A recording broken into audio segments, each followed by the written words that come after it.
сезбедің сезімді еріксіз баураған, көңілдің алауы бір сен деп лаулаған, сән көркің көз тартып жүректі жаулаған. Көзіңді қалқышы қайтадан көгілге сенеді назарым аяулым, өмірде өзіңмен бақытты өмірім менің де.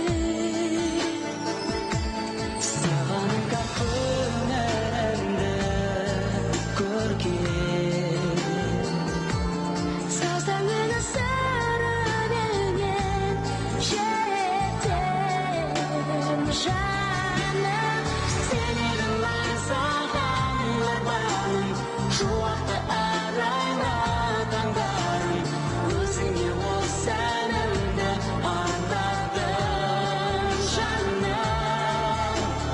Махаббаттың асып өткенін сырыңды ұққанша тек менің, сен едің сағындырған көктемім.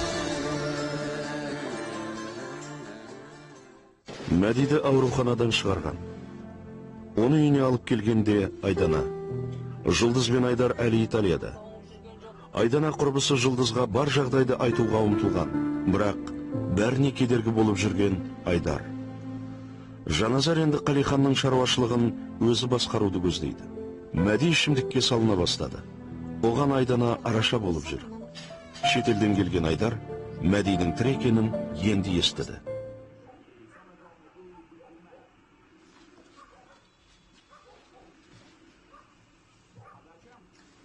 Әке,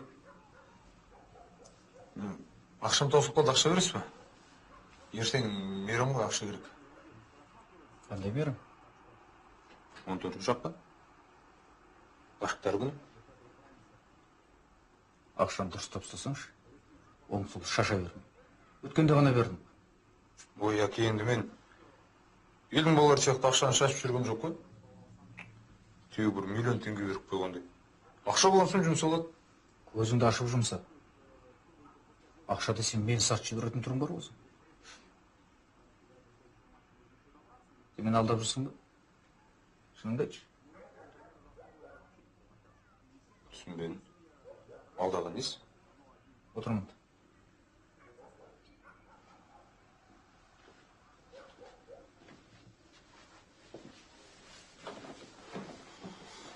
Сатып жүрген армалдан маған айтпай 2000 теңгеден жымқырып жүр екенсің. Еңбегім бар деп өз қолынан ұялмай 1500 теңгені тағы алып жүрсің. Бұл алдағанға жатпай ма?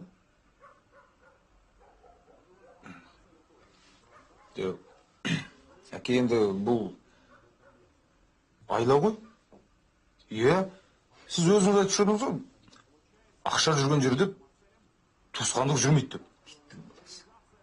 Мен сенің әкеңмін. Өлдің бақшадан?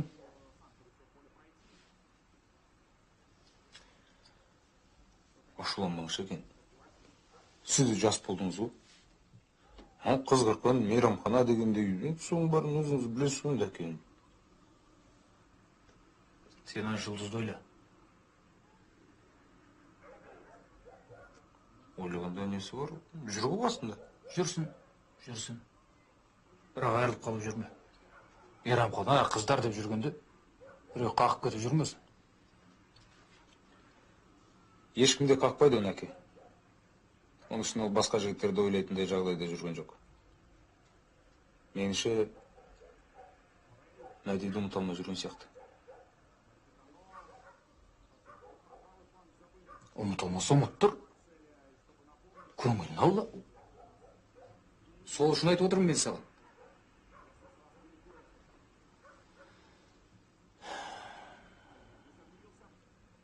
Оған да ақша керек, әке. Мен үлкен арнаға жұмысқа шақырып жатыр.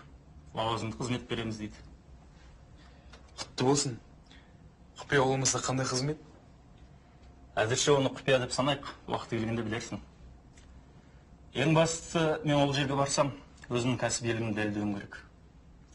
Сондықтан өзіммен бірге 3-4 адам және 1-2 дайын жобамен барсам деймін. Мен саған үлкен үміт артамын, Мәди. Сен шығармашылық талабыңды білемін ғой. Соған қайта оралатын уақытың келді. Кім болып?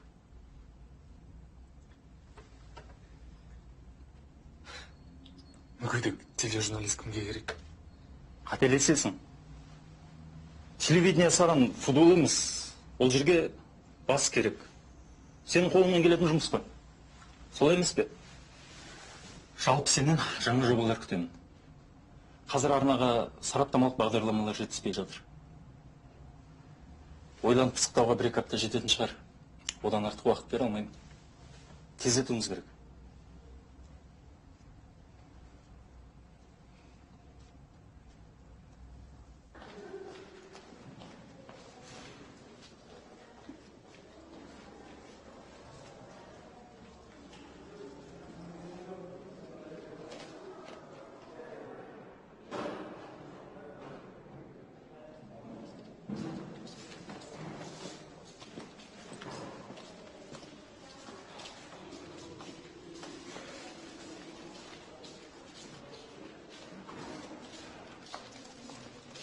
Сәлем, Айдана. Қайда көмектесіп жіберейін? Керегі жоқ. Айдан тоқташы. Әңгіме бар, сөйлесу керек. Не керек саған? Мына ғашықтар күні қарсаңында кездесіп, әңгімелесіп кетсек қалай қарайсың? Оның үстіне ешкіш мүгедектің отырып өзінде жалыққан боларсың.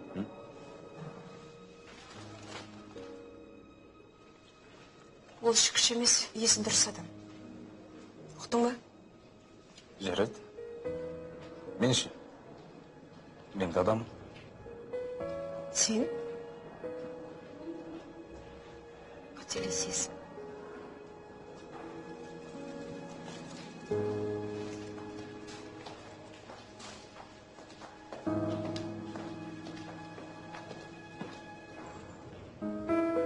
Ақымақ.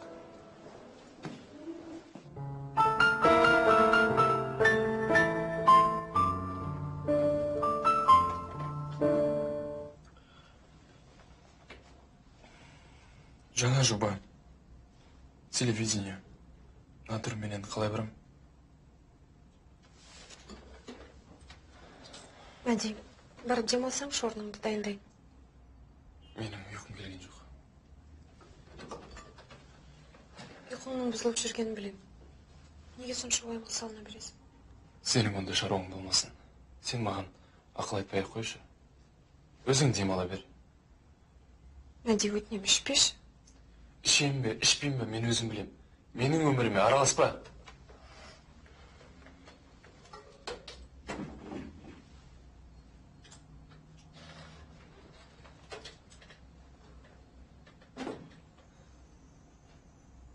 Жарайды енді. Араласпа десең, араласпайын.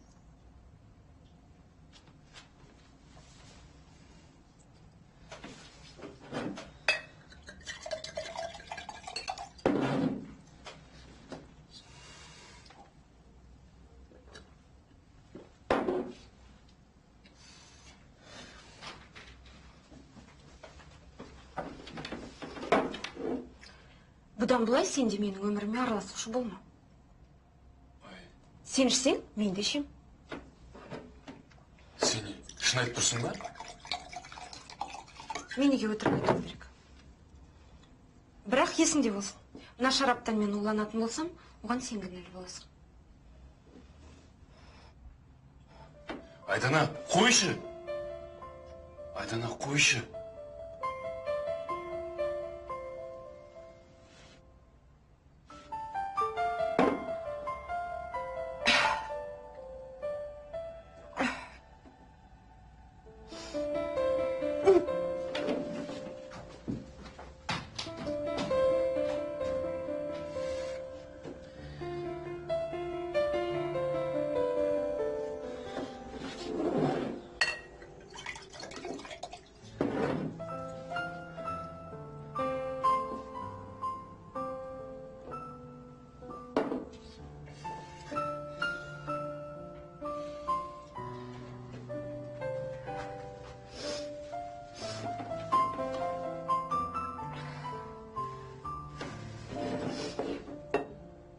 Айдана, қой дедім саған.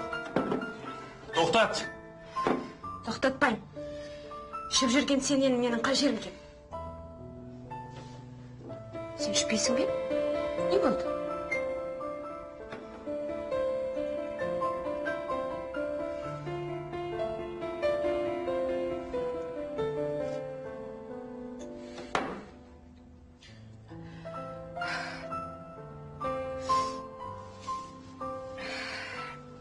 Мынауың жақсы екен.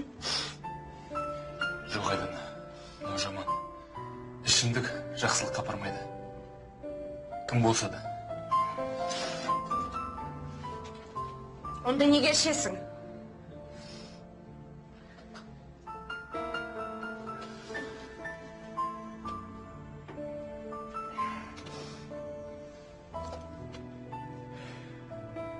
Ішпеймін.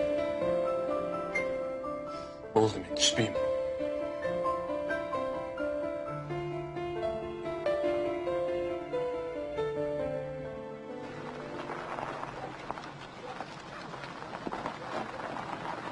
Әңгіме былай жігіттер. Кешке қарай малды 5 ағашқа айдаңдар. Не үшін? 10 күн болады. Осы сенің сұрағың таусылмайды екен Асан. Қалихан айтты болды. Малдан мына сен жеткізіңдер. Сонан кейін екеуің кезек-кезек бағасыңдар күзге дейін. Күзге дейін? Ой-ой-ой, ол жақ қолайсыз ғой. Тұратын жайы да нашар. Бармай жап жылай бермеші осы. Жағдайларың жасайын. Ақшаларың төлейін. Жеке ол жаққа жеткенше қараңғы түсіп кетеді. Қазір шыға берсек кетеді. Саған кешке дерік па, кешке айдаңдар. Сосын, ана басқа ауылдың қойшылары сұрайтын болса, қайда бара жатқандарын ешкім айтып жүрмеңдер. Ұқтыңдар ма? Мынау әзірге ауыз басарларың. Малдан міне сен жеткізіп жақсылап тұрақтаңдар. Сосын тағы да бір. Бұл басеке мынау жақсылық қой. Қалихан тұрғанда мен сендерге басеке емеспін. Жоқ, басекеға сіз болып тұрсыз. Қалекеңді көріне келе қайдаман.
Айдана, мынау маған ба?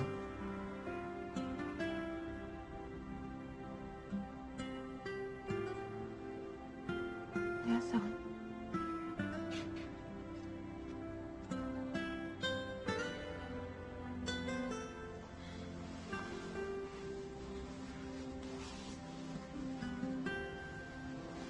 Айдана.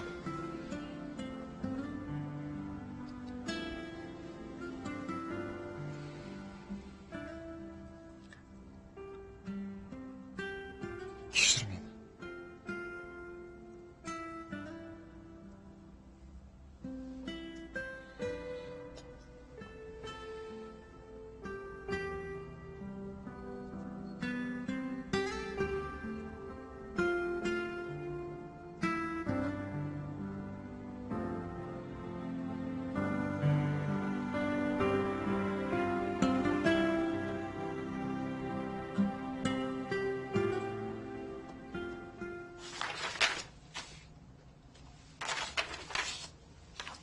Иә, араларында бұрын сотталғандар да бар. Тағы немен шұғылданады екен? Бұлардың итпен айналысып жүргендеріне біраз уақыт болды. Тек бір қызығы, бұлар мал бағып жүрген жігіттер емес қой.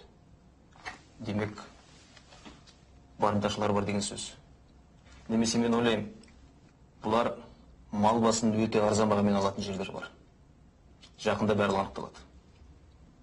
Ал әзірше қандай жұмыстар жасадыңыздар? Міне мұнда барлығы жазылған. Анықтағандарымызды кейінірек қосамыз. Оны осы жеке шаруашылықтар арасынан іздестіргеніміз дұрыс шығар деп ойлаймын. Түсінікті. Жарайды, мен бұны біздің тергеу бөлім жігіттерімен ақылдасып шығайын. Осында бір ұйымдасқан топ бар сияқты. Сіз дұрыс айтасыз. Біз де солай ойлаймыз. Әзірше іздестіру жұмыстары жүргізіліп жатыр. Көп кешікпей барлығы құрықталар.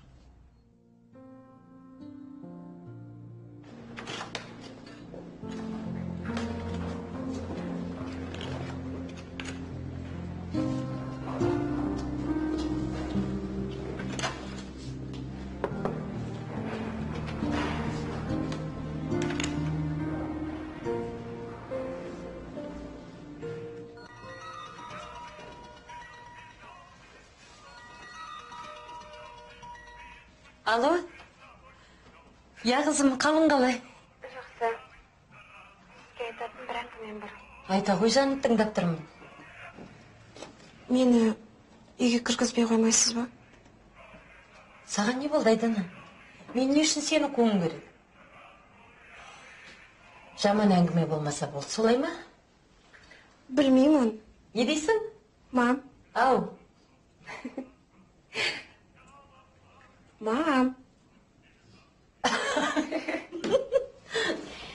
Қалыңыз қалай? Қалың қалай жаным? Келе жатқан мерекеңіз бен? Көкем, алтыным менің. Жақсы. Жақсы жаным. Қой жаным, мен онда шай қойып берейін, е? Мам, мен асығыспын. Мәдеге түскі асын дайындауым керек. Мам, отырыңызшы. Бірдеңе болып қалды ма? Не айтайын деп едің?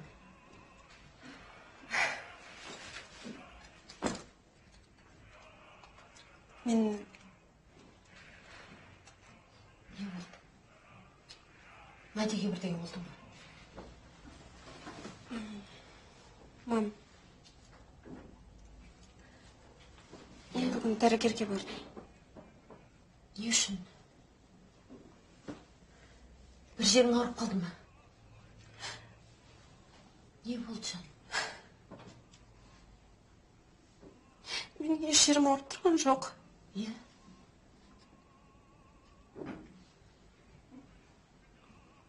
Не болып қалды? Мәдеге бірдеңе болды ма? Мам, мен гинекологқа бардым.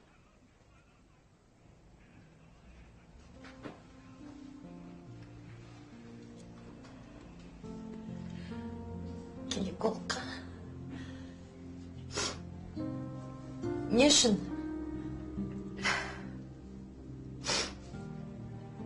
Олар не деді?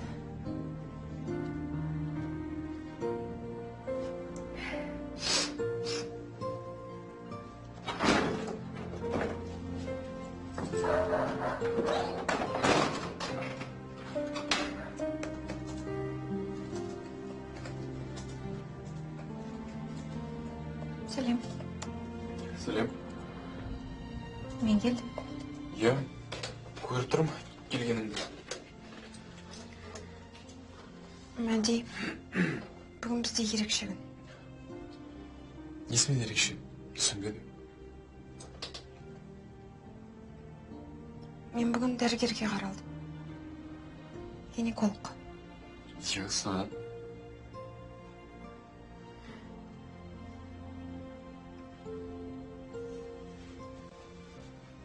Мәди, біздің сәбиіміз болады.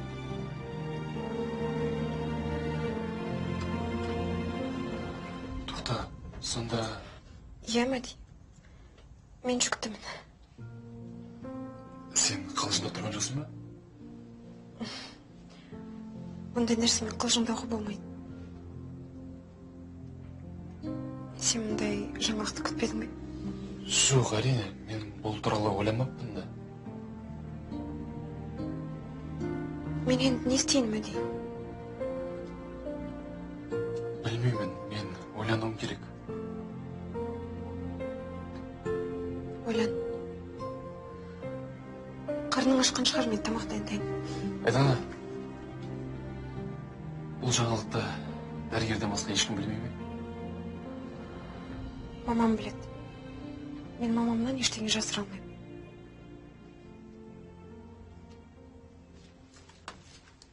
Шыныңды айтшы маған. Осы сені ұнататын қыздар көп шығар. Солай ма? Мен енді қыздарға маған жоламаңдар деп тыйым салмаймын ғой. Әрине. Бірақ бір нәрсе есіңде болсыншы балам. Ешкімді еш уақытта алдама. Әсіресе қыз баласын. Ал баланы отау құрғаннан кейін сүйет. Және оның қасында әкесі де, шешесі де болу керек. Түсінбедім, сіз мұнымен не айтқыңыз келіп отыр? Кейін түсінесің. Жай есіңде жүрсінші деп айтқаным ғой.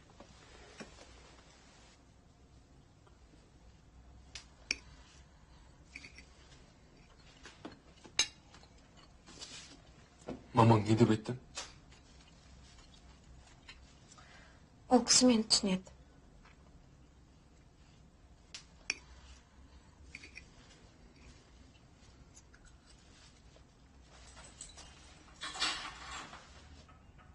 Мәди? Мұнда кеш балам. Кешірік, мама.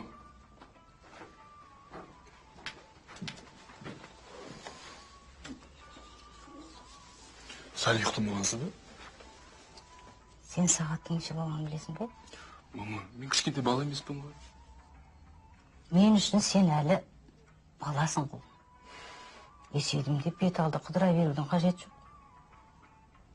Біле білсең, әкең екеумізге сенен жақын, сенен қымбат адам жоқ. Оны сен ешқашан ұмытпа. Түсіндің ба? Жарайды. Бұдан былай қайталанбайды.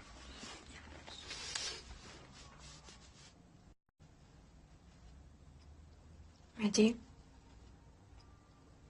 Мәди? Сен мені естіп тұрсың ба? Иә, айта бер. Біз екеуміз әлі некемізді қимадық қой. Мамам соны айтып уайымдап жатыр. Тамағың дәмді болыпты. Мен тамақ жасап үлгерген жоқпын. Мұны мамам беріп жіберді. Онда мамаңа рахмет. Рахметтен басқа мамаға не айтайын? Қандай шешім қабылдадыңдар деп сұрайды. Бәрін дұрыстап ойлауымыз керек. Нені ойланамыз? Бәрін. Сен қалай ойлайсың? Бізде қыз бола ма, жоқ әлде ұл бола ма? Білмеймін. Мені мазалап отырған басқа сұрақ. Рахмет, мен тойдым. Шайды кейін ішейік. Маған телефонды алып бересің бе?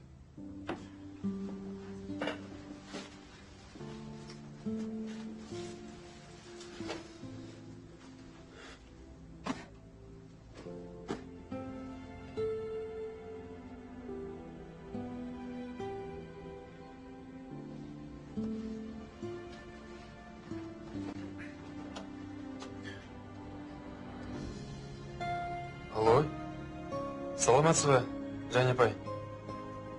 Қалыңыз қалай? Мен Гүлназ бен Сақидың ұлымын ғой.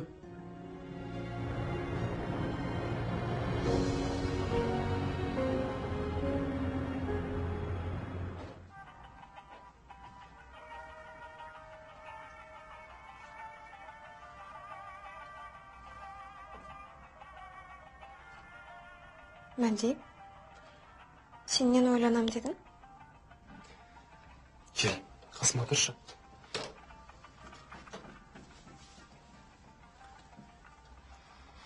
Айдана, сен мазаланба, бәрі де жақсы болады. Не жақсы болады? Мен жаңа анамның бір танысына хабарластым, Жане апай. Ол кісі кезінде ауруханада гинеколог болып істеген.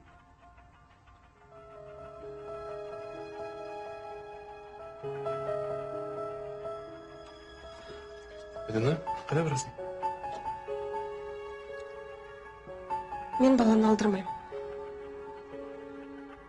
Ұқтың ба? Айдана!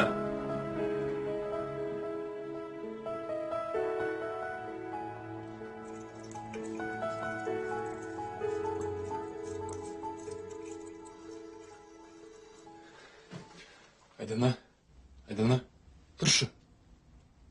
Айдана.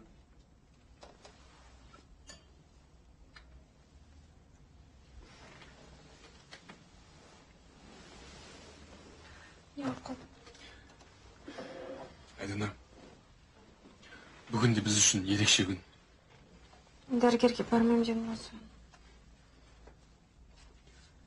Сен мені түсінбедің. Кеше түнде менің әңгімемді аяғына дейін тыңдамай кеттің ғой. Кеше түнде хабарласқан Жане апайдың үлкен қызы неке сарайында жұмыс істейді. Неке сарайында? Иә, Айдана. Біз сол жерге барып некемізді қиямыз. Мен бәрін келісіп қойдым.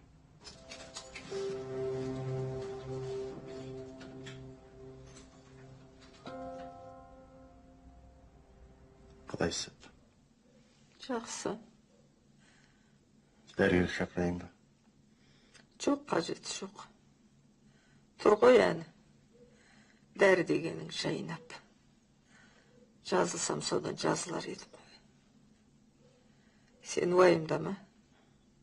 Баратын жұмыстарың болса бара бер. Керек болсаң, өзің хабарласаң ғой. Қорықпа жарым. Шешең әзір кететін түрі жоқ. Жақсы апа. Алтыным.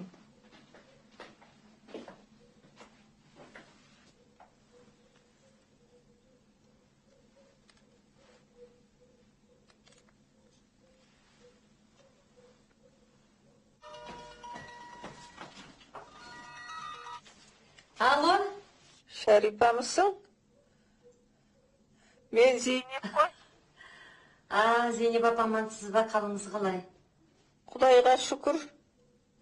Өздерің қалайсыңдар? Аман біз, Құдайға шүкір, рахмет. Мен ұмытпағаның үшін рахмет. Сізді қалай ұмытайын? Айдананың қалы қалай? Жақсы, жақсы, Құдайға шүкір. Сабағын оқып жүр ма? Айданам оқуында. Өзім жұмыстамын. Өздеріңіз қалай, үштеріңіз аман есен бе? Жұлдыз шетелге кеткен. Соны сағынып, уайымдайым. Шетелге кетті дейсіз бе? Италияға. Қалихан өзі жіберген. Шетелге шығып тұрған өзіне жақсы ғой. Өзіне жақсысы жақсы ғой. Бірақ маған онша жақсы болмай тұр. Жалғыз немеремді уайымдайтын болдым. Ауырып қалғансыз ба?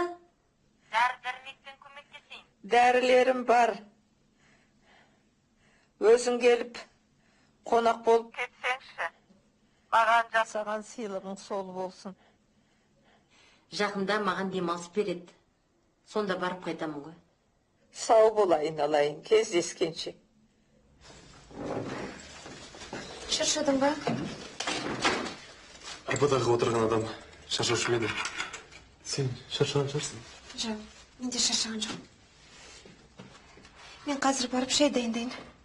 Екеуміз жақсылап шай ішейік. Жүрей ма? Мен саған гүл алып бере алмадым. Ренжіме. Бар ғой гүл. Неге ренжимін? Оны өз ақшаң алдым ғой. Мәди, бүгіннен бастап менің ақшам, сенің ақшам деп бөлінбекші. Бәрі енді бізде ортақ болу керек. Келсем, бірақ бұдан былай мен саған алып беремін. Жарайды жаным. Мен қазір Айдана, 2 бөлігін берші.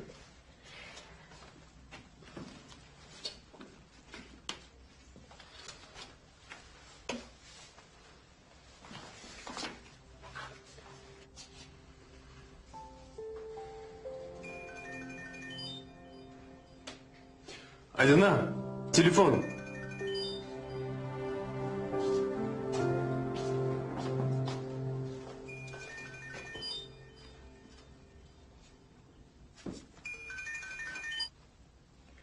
Алло, мам.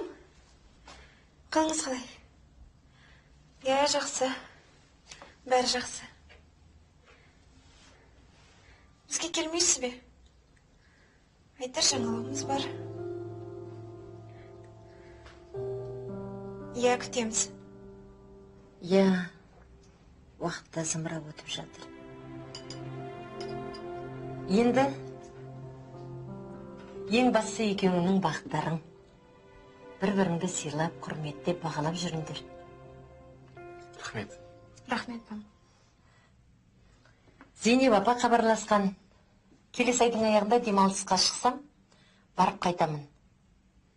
Қартайды ғой. Ауырып жүр. Иә, барып қайтыңыз. Мәди, мама екеумізді суретке түсірші. Естелік болып қалсын, иә, мам? Жақсы.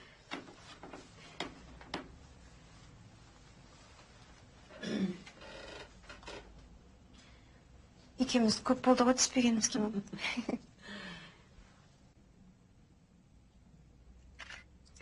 Жақсы. Мен де сендерді суретке түсіріп алайын, естелік болсын. Ал, дайындалыңдар, түсіремін.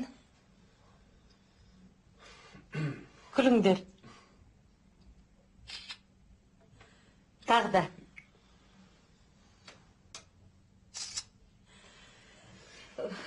Мақсат болса, мен арға бөлмеге барайын. Сіздер әңгімелесіп отыра беріңіздер.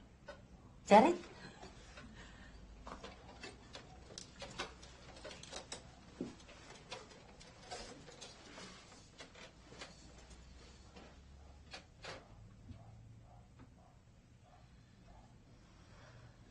Әттең, Мәди аяғына тұрып кетсе жақсы болар еді. Шіркін. Иә, мам. Мен өзім де соны тілеймін. Ішіп жүрген жоқ қой? Жоқ. Қойғалы көп болды.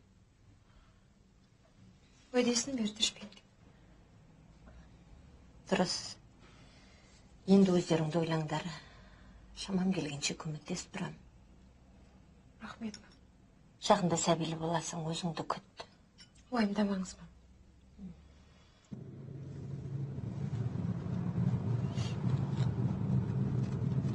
Алло, мен ғой. Таныдың ба? Иә, айта беріңіз. Тыңдап тұрмын. Ертең 25 километрде менің адамдарым сендерді күтеді. Қанша бас? Бұл жолы 100 ғой. Жаман емес, Шәке. Осылай көбейте берсеңіз, тіптен жақсы болып кетереді. Ол жағын көре жатармыз. Мыналарды 3 күннен кейін есептесек. Ол жағынан қорқпаңыз. Біз уәдені бұзатын адам емес. Есеп жайлы өзім хабарласам.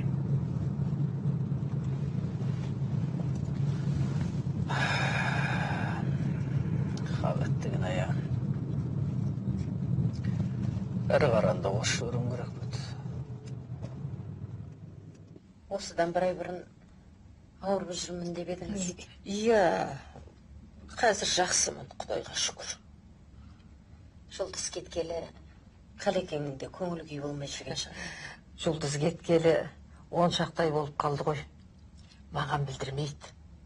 Бірақ уайымдайды. Жұмысқа да анда-санда барады. Бүгін бір шаруалармен шығып кетті. Келеді ғой. Райханның қал жағдай жақсы ма? Иә, жақсы. Райхан жетісіне бір-екі рет келіп маған үй шаруасына көмектеседі. Жаназар сол жұмысында. Қалиқан шақырғанда келіп, тапсырмасын алып кетеді анда-санда. Қалыңыз қалай, апа? Жақсы. Шарипа келіп, көңілім көтеріліп отыр.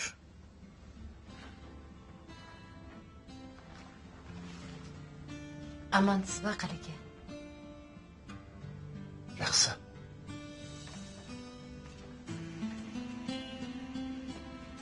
Жақсы. Өз қалың қалай? Құдайға шүкір, біз жақсымыз. Балам, Шәрипа демалысқа шығыпты. Біздің үйде біраз болып, демалса қарсы емессің бе? Олай дегеніңіз апа. Үйге қарсы болам. Келерін білсем, күтіп алар едім ғой.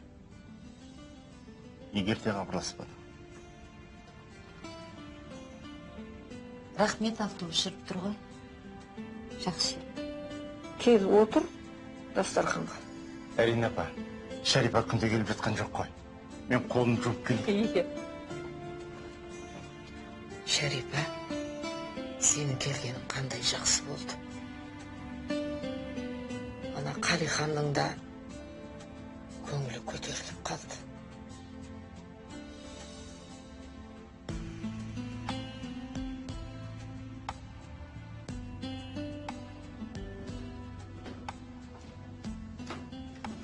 Қайырлы таң. Сен қайда шықтың? Дүкенге барып келейін деп ем. Болды. Мен барып келем ғой. Ялу керек. Нан алыңыз. Кір жуатын ұнтақ керек. Жарайды. Қазір алып келем.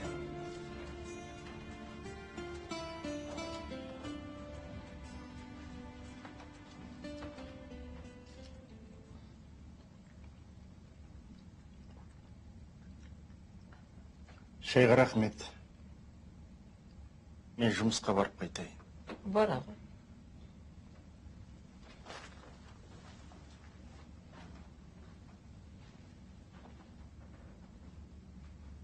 Айдананы неге ертіп келмедің?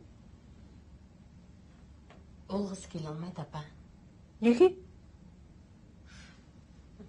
Сабағы бар екен ғой. Сабақ емес, үйінен шыға алмайды. Жақында тұрмысқа шыққан. Бөлек тұрады. Қызым мақсаты сол емес пе? Айналайым, бақытты болсын. Қашан шықты? Біраз болды. Жақында немерем болады. Мұндай жақсы хабарды бізге неге айтпағансыңдар? Күйеуі не істейді? Бар аяқ астынан болды, апа. Әйтпесе бәрін айтып жеткізетін едік. Күйеу бала өз сияқты студент. Жоғары курста оқиды. Жақсы бала әйтеуір. Жақында үйіне де барып қайттым. Тұрмыс жағдайлары қалай? Жақсы. Жеке үйлері бар көрінеді. Тамаша. Үйі болғаны тамаша болды. Қазір үй алу дегені сұмдық болды ғой, яки. Қаланың баласы ма? Иә, қалада туып өскен. Айдана сабағында жүр ме? Сырттай оқуын ауысқан. Дұрыс. Сабағын тастамағаны дұрыс. Онысы ақыл екен. Апа, мен қазір сізге түскен суреттерді көрсетейін. Көрсет.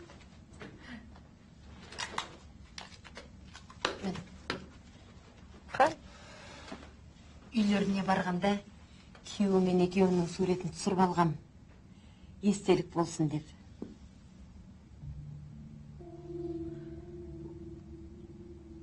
Мынау ма күйеу бала? Иә. Аты кім? Мәди.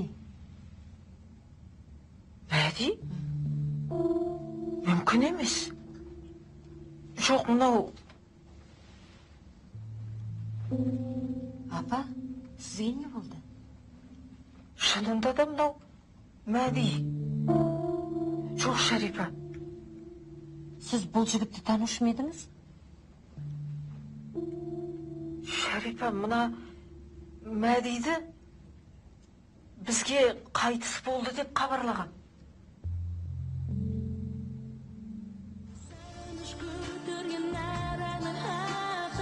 Өзіңнен бір көткен жұлдызды сәл қандайсың сәттен жүрек başta